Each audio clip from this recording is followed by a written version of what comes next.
Hi everyone. Let me tell you that in task 1 or task 2 of your writing, variety in sentence structures plays a vital role.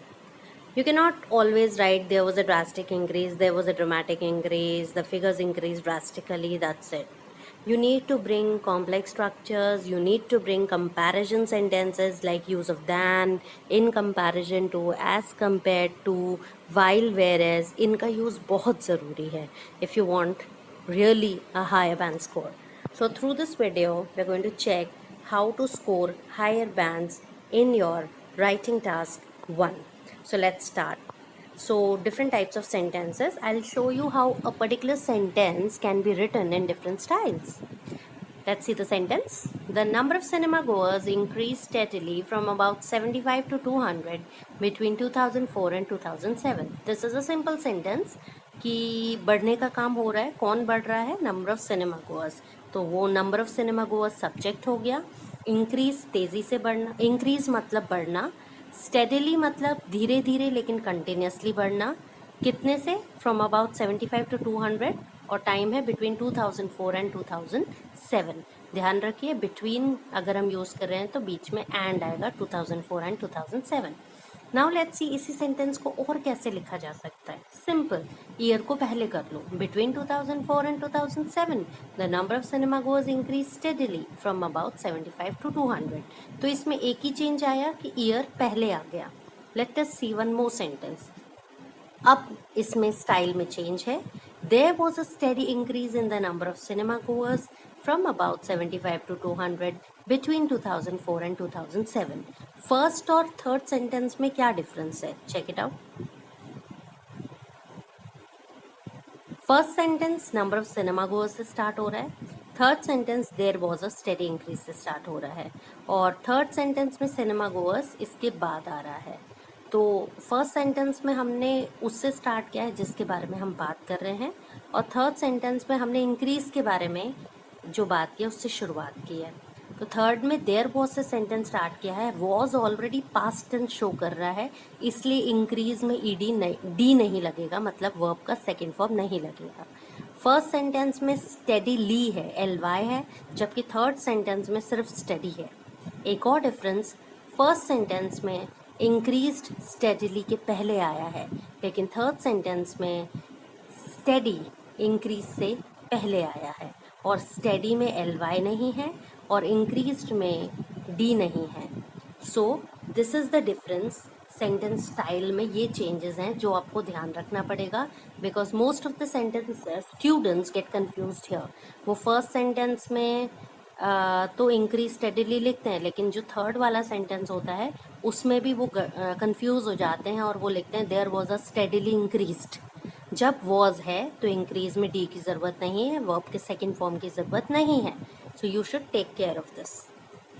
Now types of sentences more. इसी को और कैसे लिख सकते हैं? The number of cinema goers, subject से ही हमने स्टार्ट किया है. उन्होंने एक्सपीरियंस किया, अनुभव किया. क्या एक्सपीरियंस किया?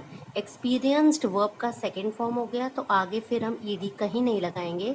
एक्सपीरियंस क्या किया? A steady increase. स्टेडी का मतलब धीरे धीरे लेकिन कंटिन्यूसली बढ़ना. वही figures from about 75 to 200 between 2004 and 2007. तो इसमें नया क्या है? इसमें एक्सपीरियंस्ड का यूज़ नया है और सब्जेक्ट तो अपनी जगह पर ही है. क्या एक्सपीरियंस किया? Steady increase. अब यहाँ ड्रास्टिक इंक्रीज, ड्रामेटिक इंक्रीज कुछ भी आ सकता है. और इसी को और कैसे लिख सकते हैं? पैसिव वॉइस में हमने सेंटेंस स्टार्ट किया a steady increase. A steady increase was noticed in the number of cinema goers from about 75 to 200 between 2004 and 2007. तो यहाँ और पहले वाले में डिफरेंस क्या है? पहला एक्टिव वॉइस है, ये पैसिव वॉइस है.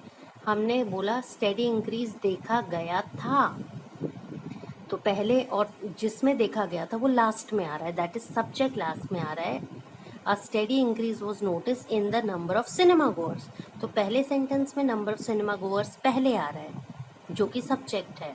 दूसरे सेंटेंस में सिनेमा गोअर्स बाद में आ रहा है, तो ये पैसिव वॉइस है.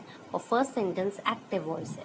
पैसिव वॉइस में वॉज वर्ब के साथ वर्ब का थर्ड फॉर्म लगता है, तो यहाँ वॉज के साथ नोटिस्ड. यहाँ नोटिस की जगह आप वॉज एक्सपीरियंस्ड, वॉज ऑब्जर्व्ड कुछ भी लिख सकते हैं. Let's move ahead. Use of whereas and while. Normally while आपने बीच में देखा है, उसी को फर्स्ट में कैसे लाएंगे, शुरू मतलब let's start the sentence from while. While means हम दो कंट्रास्टिंग सिचुएशंस को शो कर रहे हैं।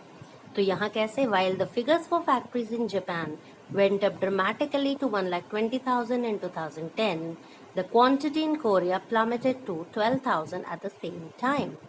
तो यहाँ हमने दो कंट्रास्टिंग सिचुएशन ली, एक में इंक्रीज हो रहा है, दूसरे में, एक में काफ़ी तेज़ी से इंक्रीज हो रहा है, दूसरे में काफ़ी तेज़ी से डिक्लाइन हो रहा है। तो हमने यूज़ किया वाइल, वाइल शुरू में यूज़ किया, बाकी दोनों सेंटेंस को बस जैसे हम लिखते हैं वैसे ही लिखा। While the figures for factories in Japan went up dramatically to 1,20,000 in 2010। यहाँ आप वाइल को अभी साइड में रखें तो सेंटेंस नॉर्मल है, the figures for factories in Japan went up dramatically to 1,20,000 in 2010। और दूसरा सेंटेंस भी नॉर्मल है कि कोरिया में जो क्वांटिटी है वो तेजी से गिरी, प्लमिट मतलब होता है तेजी से गिरना, to 12,000 at the same time. और ड्रामेटिकली इंक्रीज होना मतलब अचानक से काफ़ी ज़्यादा इंक्रीज होना।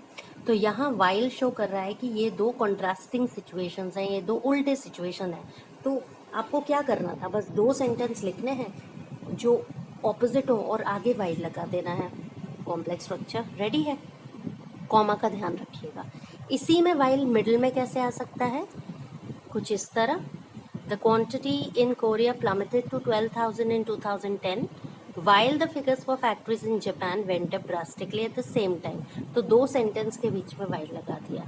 यहाँ हम ये भी कर सकते थे, फर्स्ट सेंटेंस में वाइल जो फर्स्ट लगा है हम यहाँ प्लेस कर सकते हैं उसे, the figures for factories in Japan went up dramatically to 1,20,000 in 2010, while the quantity in Korea plummeted to 12,000 at the same time. तो while का यूज बहुत ईजी है, do use it. There was a dramatic growth.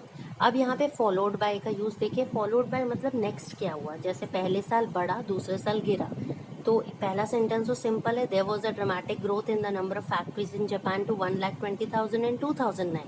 तो ये हमारा normal sentence है कि dramatic growth देखा गया था फैक्ट्रीज में।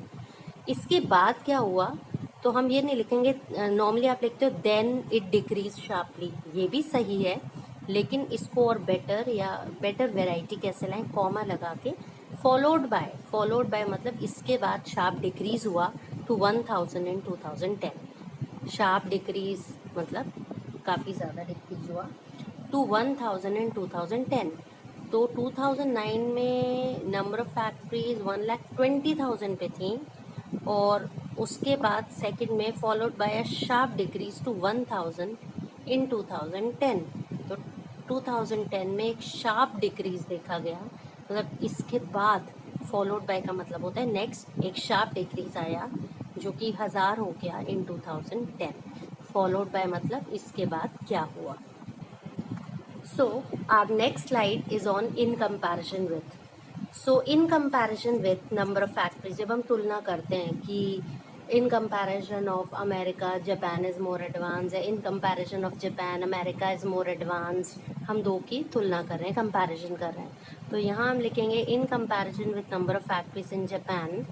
यहाँ आप विच का यूज़ भी देखिए, इन comparison with number of factories in Japan. अब हम जापान के बारे में कुछ कहना चाहते हैं, comma which witnessed a dramatic increase to 1,20,000 in 2010। तो अभी हम बता रहे हैं number of factories in Japan जिसने एक ड्रामेटिक इंक्रीज देखा 1,20,000 का इन 2010 में, comma in the quantity in Korea plummeted to 12,000 in 2012। आपको याद होगा इससे प्रीवियस सेंटेंस, उसमें हमने बोला था number of factories in Japan. यहाँ ये कहना चाहते हैं कि जापान की तुलना में कोरिया में नंबर ऑफ फैक्ट्रीज गिरी हैं 12,000 पर। यहाँ हम फिर उसमें एक विच क्लॉज ऐड करते हैं, इन comparison with number of factories in Japan, comma अब हम जापान की फैक्ट्रीज के बारे में ही बात कर रहे हैं, which witnessed a dramatic increase to 1,20,000 in 2010, comma जिसने एक ड्रामेटिक इंक्रीज देखा, हम जिसने मतलब जापान के लिए ही यूज़ कर रहे हैं, इसे विच क्लॉज कहते हैं, जिसने विटनेस किया, नोटिस किया एक dramatic increase to 1,20,000 in 2010, comma अब हम बात कर इसकी तुलना कर रहे हैं कोरिया से।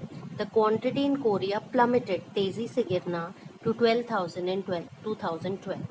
इसमें पहले आप ये देखिए कि हम कंपैरिजन कर रहे हैं कि जापान में फैक्ट्रीज काफ़ी तेज़ी से बढ़ी हैं कोरिया की तुलना में। तो उसमें हमने सेंटेंस में वैरायटी कैसे लाई, हमने कहा in comparison with number of factories in Japan, comma which witnessed a dramatic increase to 1,20,000 in 2010, comma Korea में जो क्वांटिटी की थी वो 12,000 पर गिरी 2012 में। तो यहाँ आप सेंटेंस को, अगर आपको ये टफ लगे तो आप सिंपल भी लिख सकते हैं, इन comparison with number of factories in Japan, bracket में लिख दो 1,20,000 in 2010, comma the quantity in Korea plummeted to 12,000 in 2012.